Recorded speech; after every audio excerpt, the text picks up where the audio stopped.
परमार्थ की कहानियां दीप्तेश के संग।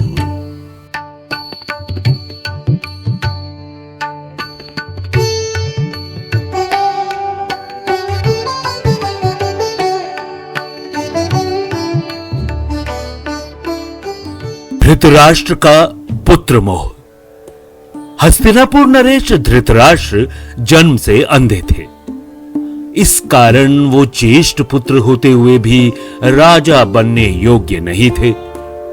परंतु राजा पांडु एक गंभीर बीमारी का शिकार हो जाने की वजह से वन प्रस्थान कर गए थे और एक राज्य का सिंहासन रिक्त नहीं रखा जा सकता था। इसलिए धृतराष्ट्र को पांडु का प्रतिनिधि राजा बनाया गया था।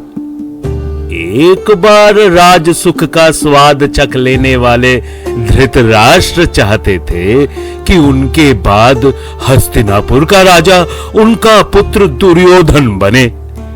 इसी लालसा में उन्होंने न्याय और अन्याय में तर्क करना छोड़ दिया और अपने पुत्र की हर एक ज्यादती को वो अनदेखा करके पांडु पुत्रों से पग पग पर अन्याय करते गए।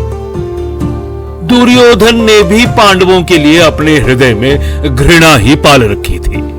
भीम को जहर देकर नदी में डुबोना, लाक्षागृह में आग लगाकर पांडु पुत्रों और कुंती को जिंदा जला देने का षड्यंत्र, द्रौपदी चीरहरण, द्यूत क्रीड़ा में कपट करके पांडवों को वनवास भेजना और न जाने ऐसे कई षड्यंत्र से उसने पांडवों का अनिष्ट करने की चेष्टा की थी।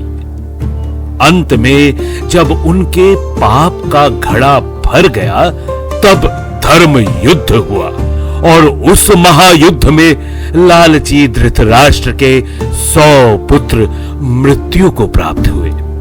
अपनी लालसा की वेदी पर अपने समस्त पुत्रों की बलि चढ़ा देने वाले धृतराष्ट्र ने युद्ध समाप्ति के बाद भी भीमसेन को अपनी भुजाओं में जकड़कर मार डालने का प्रयास किया था। लेकिन अंत में शर्मिंदा हो और हार स्वीकार कर धृतराष्ट्र पत्नी सहित वन चले जाते हैं। कथासार ये, लालच बुरी बला है, लालच बुरी बला है। इसे करने वाले का अंत भी धृतराष्ट्र जैसा ही होता है, परास्त और अपमानित।